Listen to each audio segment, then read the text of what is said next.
Selamat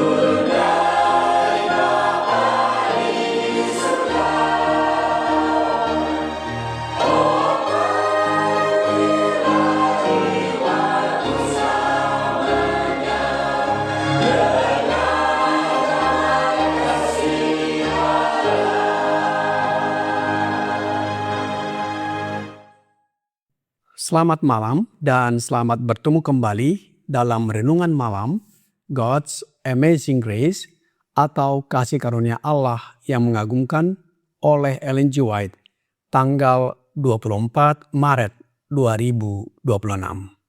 Mari kita berdoa. Bapa kami yang di sorga, Allah pencipta langit dan bumi, laut beserta segala isinya.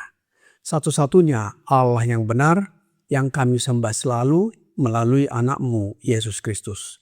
Kami bersyukur dan berterima kasih oleh sebab penyertaan dan perlindungan Bapa sepanjang hari dalam seluruh aktivitas dan pekerjaan kami.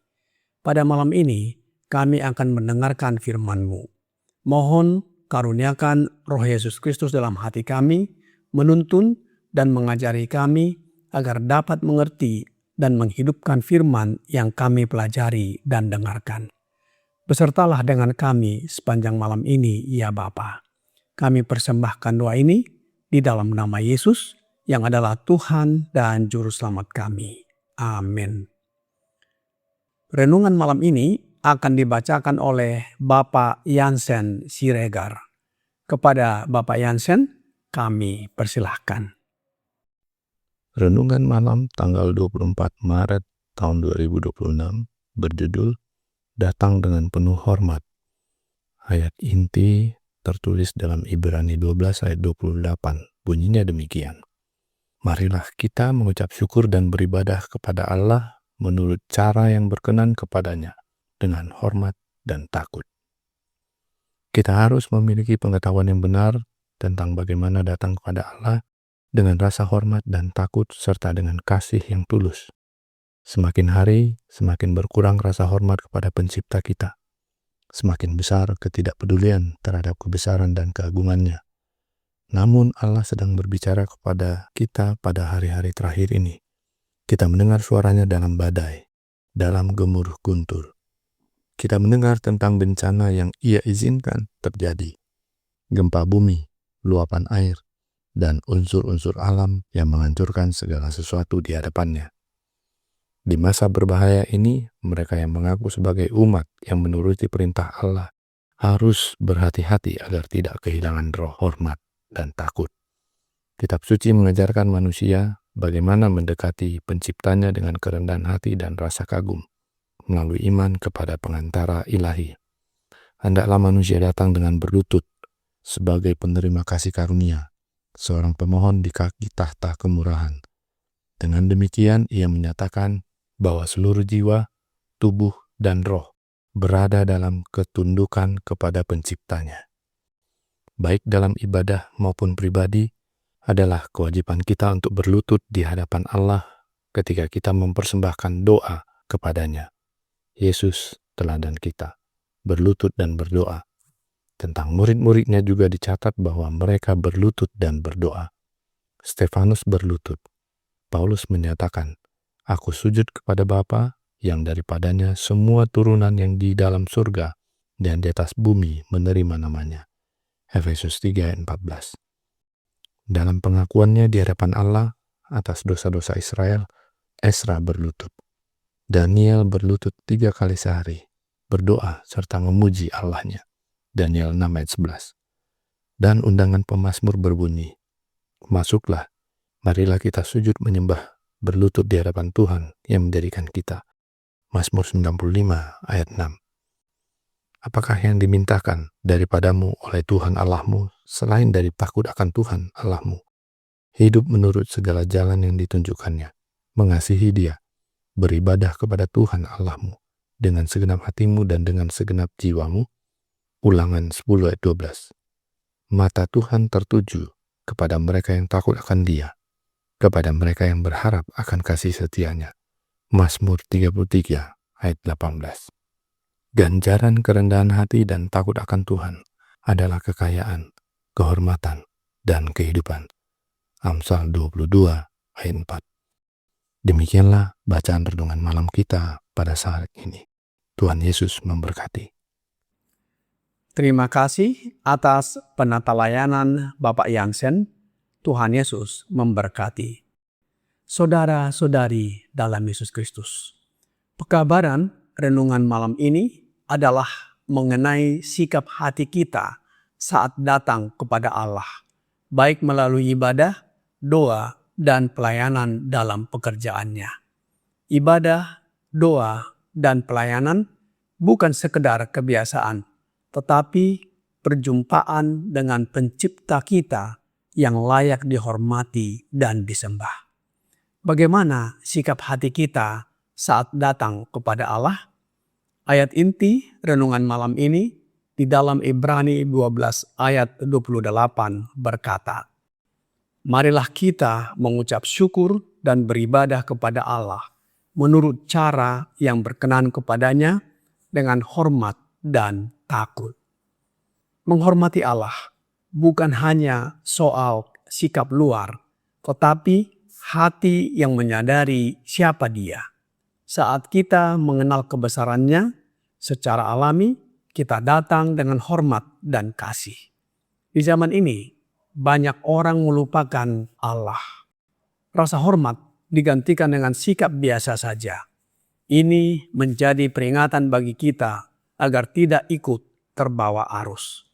Dalam renungan malam ini menyatakan bahwa kita berlutut saat berdoa, baik dalam ibadah umum maupun pribadi.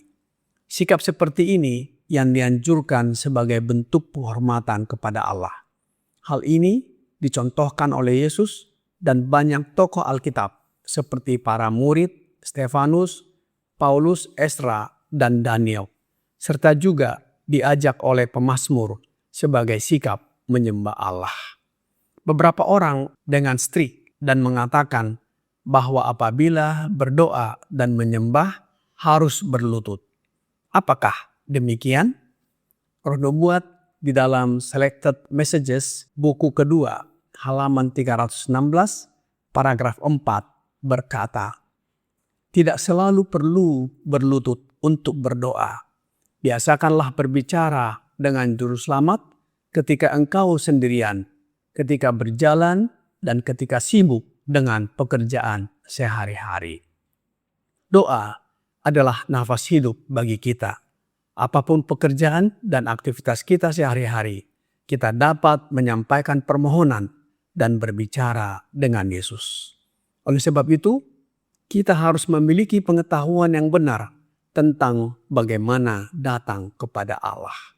Dalam renungan malam ini, God's Amazing Grace, halaman 91, paragraf 2 berkata, kita harus memiliki pengetahuan yang benar tentang bagaimana datang kepada Allah dengan rasa hormat dan takut, serta dengan kasih yang tulus. Semakin hari, semakin berkurang rasa hormat kepada pencipta kita, semakin besar ketidakpedulian terhadap kebesaran dan keagungannya. Jadi, datang kepada Allah bukanlah sikap yang ditunjukkan di luar seperti harus bertelut.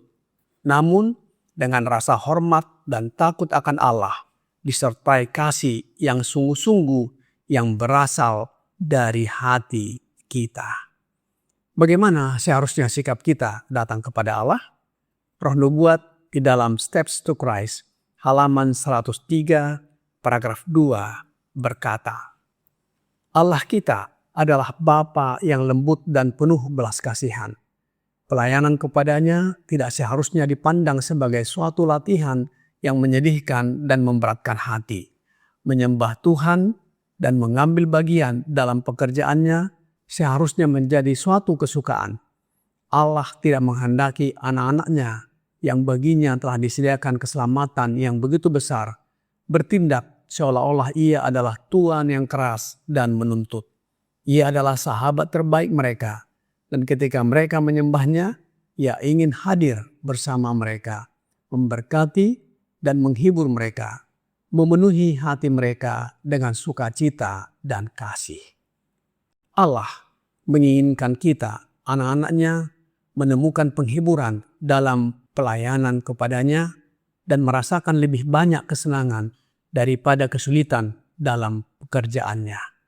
Ia ingin agar mereka yang datang untuk menyembahnya membawa pulang pikiran-pikiran yang berharga tentang pemeliharaan dan kasih-Nya, sehingga kita dikuatkan dalam segala aktivitas dan pekerjaan dalam kehidupan sehari-hari. Kita harus bersandar kepada Allah dalam ketidakberdayaan dan kebutuhan kita setiap hari. Kita harus tetap rendah hati, berjaga-jaga, dan berdoa. Pujian dan ucapan syukur harus mengalir keluar dalam rasa terima kasih yang tulus dan kasih kepada Allah. Allah tidak hanya melihat ibadah kita, tetapi juga hidup kita sehari-hari. Dia menginginkan hati yang taat, penuh kasih, dan sungguh-sungguh. Alkitab di dalam Ulangan 10 ayat 12 berkata, "Maka sekarang, hai orang Israel, apakah yang dimintakan daripadamu oleh Tuhan Allahmu selain dari takut akan Tuhan Allahmu, hidup menurut segala jalan yang ditunjukkannya, mengasihi Dia, beribadah kepada Tuhan Allahmu dengan segenap hatimu dan dengan segenap jiwamu. Penuh hormat dan takut menurut jalannya dan beribadah kepadanya dengan segenap hati dan jiwa adalah yang dimintakan oleh Allah kepada bangsa Israel. Demikian juga yang dimintakan Allah kepada kita sekarang ini." Apa janji Allah kepada kita yang menghormatinya dengan takut dan rendah hati? Raja Daud dan anaknya Raja Sulaiman berkata, Mazmur 33 ayat 18. "Sesungguhnya mata Tuhan tertuju kepada mereka yang takut akan Dia, kepada mereka yang berharap akan kasih setianya." Amsal 22 ayat 4, "Ganjaran kerendahan hati dan takut akan Tuhan adalah kekayaan, kehormatan, dan kehidupan." Saudara-saudari dalam Yesus Kristus, ketika kita datang dan hidup dengan penuh hormat kepada Allah, hidup kita tidak sia-sia. Allah melihat, memperhatikan, dan memberkati kita dengan caranya sendiri. Kiranya pekabaran ini membawa pembaharuan dan sukacita bagi kita. Tuhan Yesus memberkati. Mari kita berdoa. Bapa kami yang di sorga, kami bersyukur dan berterima kasih atas pekabaran yang kami dengarkan malam ini. Bila mana kami datang memohon dalam doa dan menyembah Bapa, hendaknya dengan penuh hormat, takut, dan rendah hati. Oleh sebab itu ya Bapa, kami mohon karuniakan Roh Yesus Kristus dalam hati kami, agar kami dapat melakukannya. Sucikanlah hidup dan karakter kami dari hari ke hari, agar semakin serupa dengan hidup dan karakter Yesus. Mohon ampuni kami atas segala dosa yang telah kami perbuat, dan ajarlah kami untuk hidup seturut dengan kehendak-Mu. Dan apabila saatnya tiba, ketika Yesus datang kembali, kami siap menyambutnya dan masuk ke dalam kerajaan sorga. Kami serahkan hidup kami ke dalam tangan-Mu sepanjang malam ini, ya Bapa. Kami persembahkan doa ini di dalam nama Yesus, yang adalah Tuhan dan Juru Selamat kami. Amin.